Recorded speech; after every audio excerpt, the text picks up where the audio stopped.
The date is January 1969, just a few months after the stressful recording sessions of the White Album. The Beatles would gather together to record their 12th and final studio album, Let It Be, in Twickenham, England. Twickenham Studios was a rather unpleasant venue to rehearse an album, as the town was very cold in January and the studio was constructed for the purpose of film recording. The studio would serve as a place to both record the album and a film documentary from a fly-on-the-wall perspective.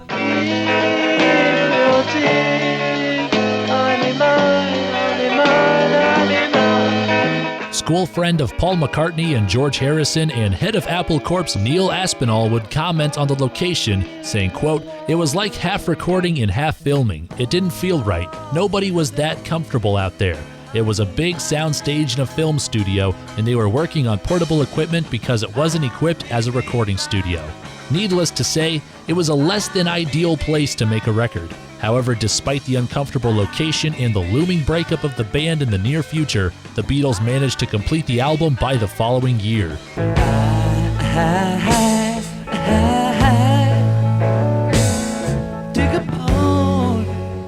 The Let It Be album was released in conjunction with the documentary film of the same name in May of 1970.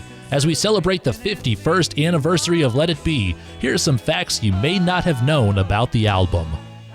Back to basics. As evident when listening through the Beatles' discography, Let It Be embraced a more conventional approach to songwriting and recording. Under the working title of Get Back at the time, the album followed a trend that could also be observed in the White Album. The trend was a decrease of reliance on studio innovation in favor of a live sound. I'm back in the U.S.S.R.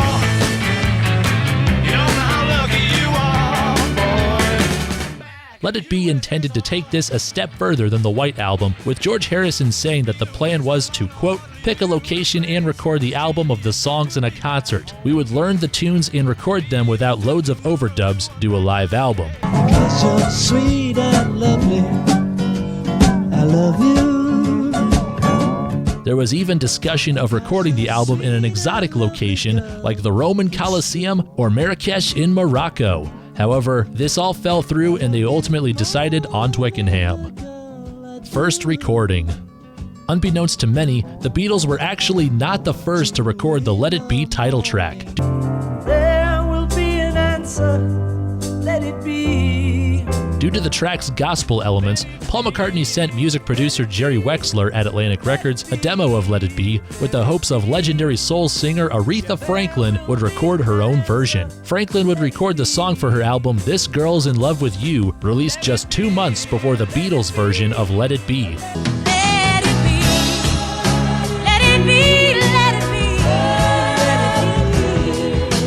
Franklin's version features her uplifting soul vocals along with a saxophone solo by King Curtis.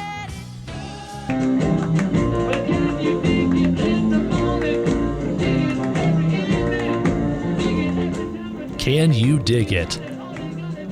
Clocking in at just 51 seconds, Dig It is often regarded as one of the worst songs the Beatles ever recorded. The song quickly fades in and out between the two tracks, I, Me, Mine, and Let It Be, sounding both unstructured and unfinished. The track was even omitted from the Let It Be Naked remix album, along with an even shorter cover of a traditional folk song, Maggie Mae. Dirty Maggie Mae, they have taken her away. Despite its less than revered status among fans and critics, the song is notable for a few reasons. For one, it captures a moment when the Beatles appeared to be enjoying themselves. The track was born out of a 15-minute jam recorded at Apple Studios, and footage of its recording can be seen in the Let It Be film. Everybody appears to be having fun in the footage, indicating that the band wasn't completely miserable during the entire production of the Let It Be sessions. John Lennon and Paul McCartney played the 6-string bass and piano respectively as they ad-lib goofy and slightly suggestive lyrics like, "Are you big enough to get it?" George Harrison and Billy Preston smile and play along, bobbing their heads to the music. Ringo Starr plays the drums while George Martin shakes some maracas. A rare song that credited all 4 Beatles, the song was originally reduced to 4 minutes by Glyn Johns before being shelved. Phil Spector later resurrected the track and treated it as a segue between I, Me, Mine and Let It Be, shortening it down to 51 seconds in the process. Get back, get back, get back to where you once belonged. protest song. In early versions of the closing track Get Back, McCartney included lyrics that parodied the anti-immigration political views of British politician Enoch Powell. While the lyrics were satirical in nature, claims of racism were directed at McCartney after bootleg versions of Get Back were released. Lennon even claimed that McCartney would look directly at Yoko Ono when he sang the lyric, "Get back to where you once belonged." The Beatles ultimately decided to change the lyrics a bit to avoid the misconstruing of their anti-racism intentions. Don't let me down. Microphone remedy.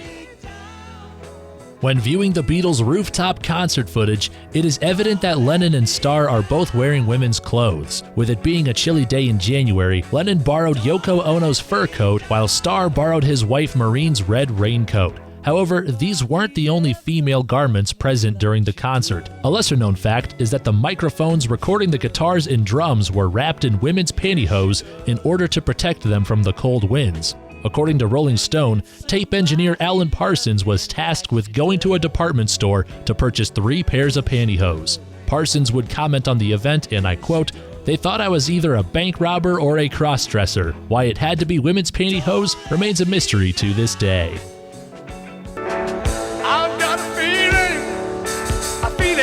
I can't hide, oh no.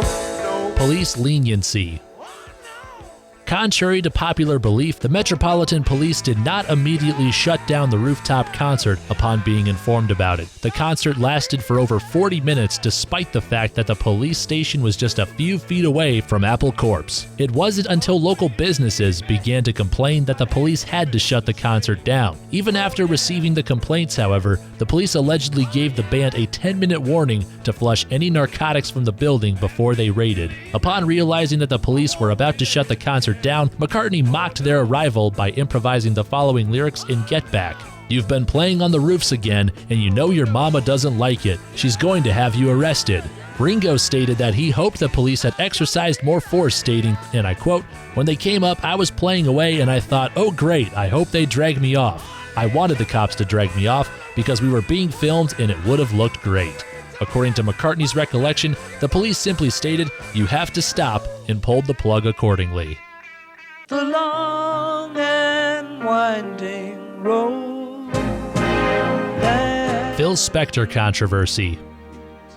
Perhaps one of the most controversial elements in Let It Be was the final mixing work conducted by Phil Spector. McCartney did not want Spector to be involved with the mixing of the album, fearing that Spector would step in the way of McCartney's vision of a live-sounding album. McCartney and George Martin were both angered upon hearing Phil Spector's mixing. The orchestral overdubs on The Long and Winding Road were particularly disliked by McCartney, who commented a month before Let It Be was released, the quote, "The album was finished a year ago, but a few months ago American record producer Phil Spector was called in by John Lennon to tidy up some of the tracks. But a few weeks ago I was sent a remixed version of my song The Long and Winding Road with harps, horns, and orchestra and women's choir added. No one had asked me what I thought. I couldn't believe it. I would never have female voices on a Beatles record." Nothing's gonna change my world. Martin concurred with McCartney, saying that the remix were, quote, uncharacteristic of the Beatles. However, the other 3 Beatles disagreed with McCartney, all stating that they liked the work that Spector did on the album. McCartney would later release Let It Be Naked in 2003, which removed most of Spector's work and reflected the group's intended stripped-down aesthetic. Said you're driving on the one after 909. Mixed critical reception. Similar to many other albums that are today considered masterpieces, Let It Be was initially met with mixed and even some negative reviews. Upon its release, critics remarked that the album was, quote, bloated and self-satisfied, a cardboard tombstone, and some even alleged that the Beatles had sold out. As with many great works of art, however, the album stood the test of time and is today regarded as one of the greatest albums of all time. It earned a placement on Rolling Stone's 500 Greatest Albums of All Time, along with 8 of their other studio albums. Two of us riding nowhere, spending someone's. What are your thoughts on Let It Be? Are you a fan of the overdubs that Phil Spector provided? What do you think is the best song on the album? Be sure to let us know in the comments down below. Thank you for watching the video, and happy 51st birthday to one of rock's most iconic albums.